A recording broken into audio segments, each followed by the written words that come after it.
Hello guys, welcome back to mister 3G vlogs. మరొక వీడియోలో మీ అందరికీ స్వాగతం సుస్వాగతం. నా పేరు త్రినాథ్. నేను ఇండియన్ రైల్వేలో టెక్నీషియన్గా వర్క్ చేస్తూ ఉన్నాను. గైస్, ప్రస్తుతం నేను ఆర్ఆర్బి సికింద్రాబాద్ అఫీషియల్ వెబ్సైట్లో అయితే ఉన్నాను. వెబ్సైట్ నేమ్ వచ్చేసి rrbsikindrabad.gov.in. ఓకే, విషయం ఏంటంటే కనుక లెవెల్ 1 వేకెన్సీ నోటిఫికేషన్ అయితే వచ్చింది. అది కాసేపు పక్కన పెడదాం. ఇంకొకటి ఇక్కడ చిన్న అప్డేట్ అయితే వచ్చింది. అదేంటంటే ఆర్ఆర్బి కానిస్టేబుల్కి సంబంధించి important notice for application status of candidates for the post of constable. ఓకేనా, కానిస్టేబుల్ పోస్ట్కి సంబంధించి ఎవరైతే అప్లికేషన్ పెట్టుకున్నారో అప్లికేషన్ స్టేటస్ సంబంధించి ఇక్కడ నోటీస్ అయితే వచ్చిందన్నమాట. ఏంటి అనేది ఒకసారి మనం పీడిఎఫ్ చూద్దాం. మీరు కూడా డౌన్లోడ్ చేసుకుని తప్పకుండా ఒకసారి చదువుకోండి. ఇక్కడ ఏంటంటే గైస్, షార్ట్లో మీ అందరికీ చెప్పేస్తాను. మెయిన్ ఇన్ఫర్మేషన్ ఏంటంటే గైస్ చూడండి, ఎవరైతే అప్లికేషన్ పెట్టుకున్నారో 15/4/2024 అప్లికెంట్స్ ఎవరైతే పెట్టుకున్నారో వాళ్ళందరికీ ఇప్పుడు అప్లికేషన్ స్టేటస్ అయితే చూపిస్తుంది. ఏంటని ప్రొవిజనల్లీ యాక్సెప్టెడ్ అని చూపిస్తుంది, లేదా ప్రొవిజనల్లీ యాక్సెప్టెడ్ విత్ కండిషన్స్ అని, అండ్ అలాగే లేదా rejected along with reasons for rejection.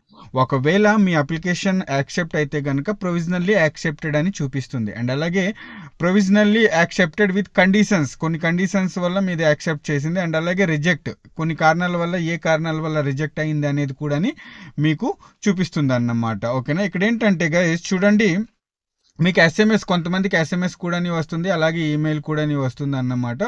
ఒకసారి మీరు అప్లికేషన్ స్టేటస్ అనేది తప్పకుండా చెక్ చేసుకోండి. మరి అప్లికేషన్ స్టేటస్ ఎలా చెక్ చేసుకోవాలి అంటే చూడండి, rrbapply.gov.in ఈ వెబ్సైట్కి వెళ్తే కనుక మీకు అక్కడ మీ అప్లికేషన్ స్టేటస్ అనేది చూపిస్తుంది. ఓకే, ఆర్ఆర్బి అప్లై అని కొడదాం. ఓకేనా, ఆర్ఆర్బి అప్లై అని కొడితే కనుక ఇక్కడ మీకు అఫీషియల్ వెబ్సైట్ అనేది ఓపెన్ అవుతుంది. ఓకేనా, rrbapply.gov.in ఈ వెబ్సైట్ అన్నమాట. ఇక్కడ మీరు క్లిక్ చేస్తే కనుక చూడండి, ఇక్కడ అప్లికేషన్ స్టేటస్ అప్లై అని ఇలా కనిపిస్తుంది మీకు. చూడండి, మీరు ఎక్కడైతే అప్లికేషన్ పెట్టుకున్నారో ఆ వెబ్సైట్ అన్నమాట ఇది. ఓకే, దీని మీద అప్లై మీద క్లిక్ చేయండి.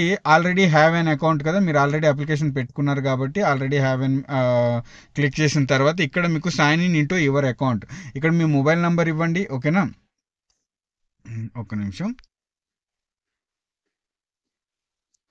ఇక్కడ మీ మొబైల్ నెంబర్ ఇవ్వండి. అలాగే మీరు అప్లికేషన్ టైంలో పాస్వర్డ్ సెట్ చేసుకున్నారు కదా, పాస్వర్డ్, అలాగే ఐఎమ్ నాట్ రోబోట్ అని ఇక్కడ మీరు క్లిక్ చేస్తే కనుక లాగిన్ ఆప్షన్ చూపిస్తుంది. లాగిన్ అయిన తర్వాత ఏంటంటే అక్కడ మీకు మీ అప్లికేషన్ స్టేటస్ చూపిస్తుంది. ప్రొవిజనల్లీ యాక్సెప్టెడా లేదా రిజెక్టెడా అనేది చూపిస్తుంది అన్నమాట. ప్రొవిజనల్లీ యాక్సెప్టెడ్ అని చూపిస్తే కనుక మీది యాక్సెప్ట్ అప్లికేషన్ అయిపోయినట్టే. ఓకేనా, సో మీ అప్లికేషన్ స్టేటస్ అయితే ఒకసారి తప్పకుండా చెక్ చేసుకోండి. ఓకేనా, ఓకే గైస్, ఉంటాను నెక్స్ట్ వీడియోలో మళ్ళీ కలుస్తాను. అంతవరకు సెలవు, బాయ్, జై హింద్.